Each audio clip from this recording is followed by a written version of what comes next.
नमस्कार समस्त प्रणाम जय जगन्नाथ। आज आम पुस्तक समीक्षा बाबद आम पाखरे दुईटी पुस्तक हस्तगत होइछि। पुस्तक दुईटी को आम आज संक्षेप आलोचना करवा।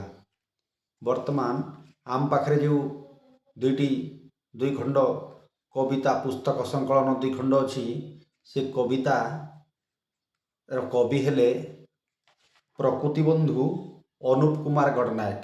आसतु आमे कवि बाबद जानिबा। कवि होचंती प्रकृति बंधु अनुप कुमार गडनायक। से जड़े अवसर प्राप्त प्रधान शिक्षक। तांकर ये गोटे कविता संकलन आम प्रकृति को नहीं गोटे कविता संकलन अच्छी। तांकर कवि हेले तांकर जन्म होची तालचेर नातेडी ग्राम अनुगुल जिलार तालचेर सब डिविजन नातेडी गाँव में तांकर जन्म।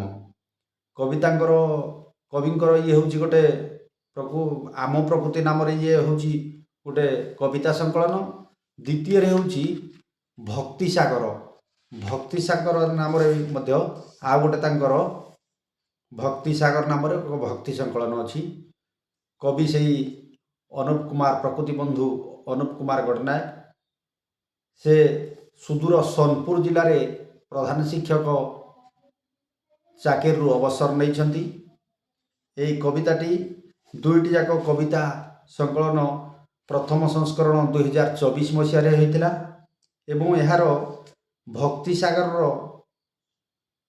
मूल्य रही 50 टंका एवं आमर आम प्रकृति कविता संकलन मूल्य रही 50 टंका रही। ये कवि प्रकृति मित्र अनुप कुमार गडनायक। तांकर बहु आधुनिक कविता आध्यात्मिक कविता बहुत सारा आमे आगरू पाठ करिछु एवं तांको कविता गुड़िक बहुत देशात्मबोधक प्रकृतिमूलक एवं विभिन्न भक्ति आधारित तांकर कविता गुड़िकर वैशिष्ट्य है बहुत भक्ति आधारित। प्रथम आम आलोचना करवा भक्ति सागर। ये भक्ति सागर पुस्तकटी से उत्सर्ग करिसेंती प्रथमे निजर पिता आर्तत्राण गडनायक एवं माता नछी गडनायक को से तांकर एई भक्ति सागर पुस्तकटी उत्सर्ग करिसेंती पिता मातांको पदजुगल रे। से एठारे कहिसेंती तुमरी आदर्शे गढ़ी मो जीवन हेली मु शिक्षक जणे तब शिक्षकता मने पड़े बापा विद्यालय शिक्षादाने तुमर स्मरणे दुई पद लेखी भक्ति सागर बही तब पाद पद्मे अर्पण करई आशीष थिबटी रही। से निज पितामाता स्वर्गवासी होते पितामाता चरण रे से अर्पण करिसेंती भक्ति सागर पुस्तकटी। एथिरे कवि पश्चिम ओडिशार लोककवि डॉक्टर पद्मश्री हलधर नाग देखिपारे। हलधर नाग एटे कौन शुभेच्छा वार्ता देइछंती अभिमत देइछंती एवं आउ जणे अभिमत देइछंती डाक्टर दुर्बादल मेहर अवसर प्राप्त अतिरिक्त शासन सचिव। से मध्य एक सुंदर एवं भावगर्भक अभिमत प्रदान करिछंती। बहीटी देखिबाकू छोट हेले मध्य ता भितरे जो तथ्य रही आपण माने ये पुस्तकटी को निश्चित भावे पढ़ंतु एवं निश्चित भावे जानीपारे। प्रथमे प्रकृति बंधु कवि अनुप कुमार गडनायक तांको लेखकीय अभिमत रे विभिन्न प्रकार तथ्य देइछंती। से एई प्रथमे भक्ति सागर कविता संकलन रे आमर 24टी कविता को नहीं संकलित होइछि एई भक्ति सागर पुस्तकटी। गुरु वंदना अच्युत भगति 10 अवतार 4 धाम एई भली कला ठाकुर जगा दर्शन रथयात्रा पहंडी नवधा भक्ति झुलन यात्रा इत्यादि इत्यादि बहुत सुंदर भाव में 24टी कवितार भक्ति कवितार समाहार को नहीं एई पुस्तकटी रचित होइछि एवं 24टी कविता को संकलित करिसेंती कवि ପ୍ରକୃତି ବନ୍ଧୁ ଅନୁପ କୁମାର ଗଡ଼ନାୟକ। ଆପଣମାନେ ଦେଖିବେ, ମୁଁ ବେଶୀ କିଛି କହୁନି, ଏଇ ଭକ୍ତିସାଗର ପୁସ୍ତକରୁ ଏତେ ସୁନ୍ଦର ହେଇଛି। ଯେମିତିକି 9 ପୃଷ୍ଠାରେ ଆମର ପ୍ରଥମ କବିତା ଗୁରୁବନ୍ଦନା। ଗୁରୁବନ୍ଦନା ଦେଖନ୍ତୁ କେତେ ସୁନ୍ଦର ଭାବରେ, ଗୁରୁ ଜ୍ଞାନ କାହିଁ ପାଇବି, ଗୁରୁ ନାହିଁଟି ମୋର, ଗୁରୁ ପିତାମାତା ମୋହର କଲେ ଜନ୍ମ ସଂସାର, ଚାଟଶାଳୀ ପାଠ ପଢ଼ାରେ ଗୁରୁ ଶିକ୍ଷକ ମୋର, ଜୀବନ ମୁକତି ହୋଇ ତୋର ନାମ ଜପର।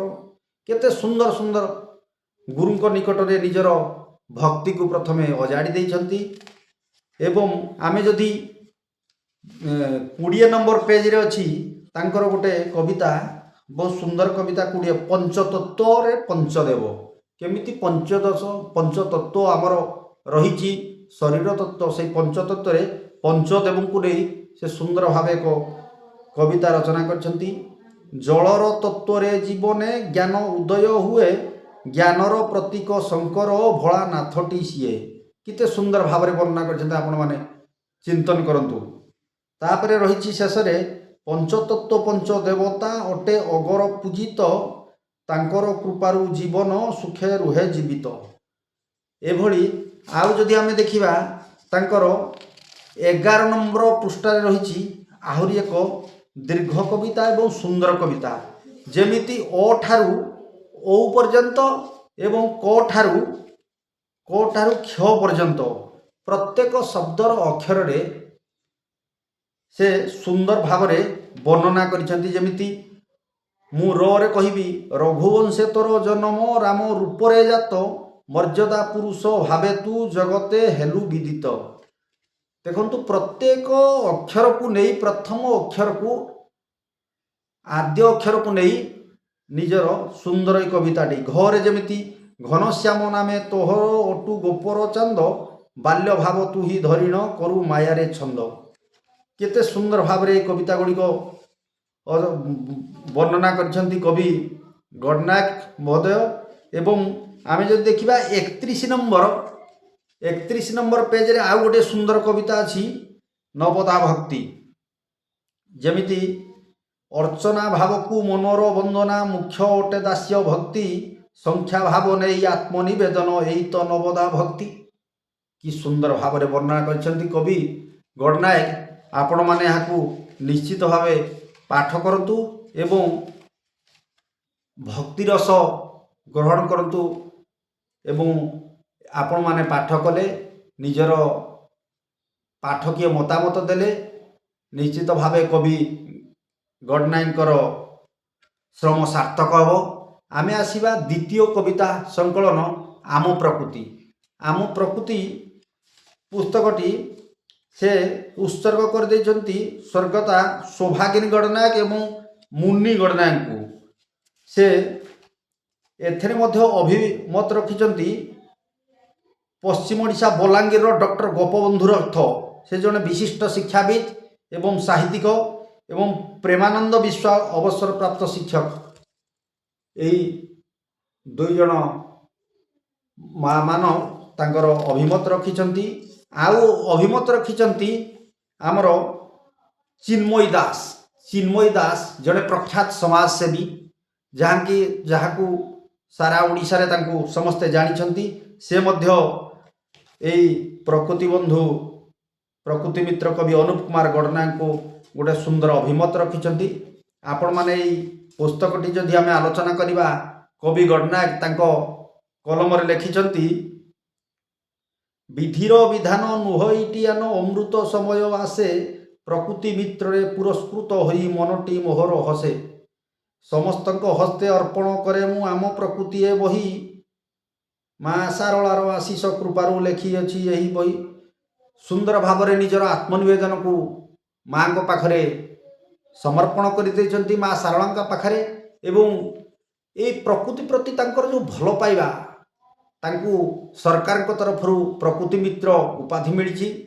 ଏବଂ ଏହି କବିତା ସଂକଳନରେ ଆମେ ଯଦି ଦେଖିବା, ତାଙ୍କର 24ଟି ତାଙ୍କର କବିତା ଏହି କବିତା ସଂକଳନରେ ସଂକଳିତ ହୋଇଛି 24ଟି କବିତା। ଯେମିତି आमर चतुर्पार्श्व जो प्रकृतिर जो अवदान रही से प्रकृतिर अवदान बाबद जमी प्रकृति वन पहाड़ झरणा नदी आकाश ऋतु आमर 6 ऋतु मरुभूमि गछ पृथ्वी सूर्य चंद्र दुबघास इत्यादि इत्यादि को नहीं अति छोट छोट जिनिस को नहीं अति सुंदर भाव और चमत्कार ढंग से कवि गणनायक लिखिं ए कविता गुड़ी को मु पढ़ी जी आश्चर्यान्वित होउची तांकर कविर कलम को शत धन्यवाद दूची कारण सुंदर सुंदर कविता जेमिति आमे देखिबा पेज नंबर आमर पेज नंबर 20 रे अच्छी केते सुंदर कविता टीए आपण माने सबु कविता गुडी को अछि मु किछि कविता को नोट करूछि जेमिति अग्नि चंद्र सूर्य तारा ग्रह नक्षत्र अग्निरु तांकर जात तांकर प्रभावे जीवन प्रकृति हुए जो ही संगठित मुनि ऋषिगण अग्नि स्नान करी पूजंती देवदेव को आशीष लभंती आशुतोष सही कल्याण हुए जीव को गोटे छोट अग्नि को नहीं अति सुंदर एक विस्तृत वर्णना देइछंती कवि आपण माने कविता को निश्चित भाव पढ़ंतु मु आ गोटे आसी 31 नंबर पेज रे शरत प्रकृतिर शरत को नहीं केते सुंदर भाव रे गोटे पुणी वर्णना करछंती शुष्कता दिशई सिक्त मृतिका सरल कर्म हुए जीविका प्रकृति कुसुमे वन पुष्पित सप्त रंग बेसे मोहि सजित प्रकृति को नहीं गोटे सुंदर शरत ऋतुर वर्णना करिछंती जेमिति कि आमर शरतर नई कूले कवि पद्मश्री राधामोहन गणनायक सुंदर भाव में तांकर शैली रे अति सुंदर भाव पुणी जड़े आउ जड़े गणनायक तांकर कलम मुनरे देइछंती जेमिति हेमंत ऋतु रे उत्तर प्रवाह हिममारुत थरंती शीतरे जीव जगत समय चक्रर परिक्रमण रजनी बड़कू छोटटी दिन सुंदर भाव में आमे जहाँ अनुभव करिसेंती अनुभवर कथा कहिसेंती ऋतुचक्रर परिवर्तनर कथा मध्य कहिसेंती गणनायक आपण माने पढ़ंतु आमे जेबे सेबेला 42 नंबर पेज रे देखिबा जदि सूर्य को नेकी ए कविताटी आपण माने देखिबे सूर्य को नै ए कविता अग्नि प्रज्वलने ज्वलंत पिंडुला स्वयं प्रसारित प्रभा स्थावर जंगम रश्मिर आलोके दुरु दिशे केड़े शोभा माध्याकर्षणर बलय घेରରେ ग्रह जहि संस्थापित निज निज कक्षे करती घूर्णन गति पथे संघटित कवि गणनायक प्रकृति रे विज्ञानर सुंदर भाव एक वर्णना देइछंती जहाँकि आमर स्कूल कॉलेजर पिलामानक ठारू आबाल वृद्ध वनिता को यही पुस्तकटी हृदयस्पर्शी हेबो एवं मन छुईब एवं आपण माने यही पुस्तक कविता संकलन दुईटी पढ़ंतु एवं यह जदि आपण निजर पाठकीय मतामत देवे कवि गणनायकर प्रकृति बंधु कवि अनुप कुमार गणनायकर लेखा एवं श्रम सार्थक हेबो ये दुईटी अमूल्य पुस्तक आम ओडिया साहित्य बाणी भंडार को निश्चित भावे रुद्धिमंत करिवो एवं आगामी पीढ़ी पाई बाट देखैबो आज पुस्तक समीक्षा रे एतिकी पुणी आम पाखकू जो पुस्तक गुड़िक आसी ताहा पर्यायक्रमे से गुड़िक आम धीरे धीरे समीक्षा करूँ आपण माने जदि पुस्तक पठाइबा पई चाहती आपण माने मध्य आम ठिकाना रे पुस्तक पठाई पारिबे। धन्यवाद। नमस्कार। जय जगन्नाथ।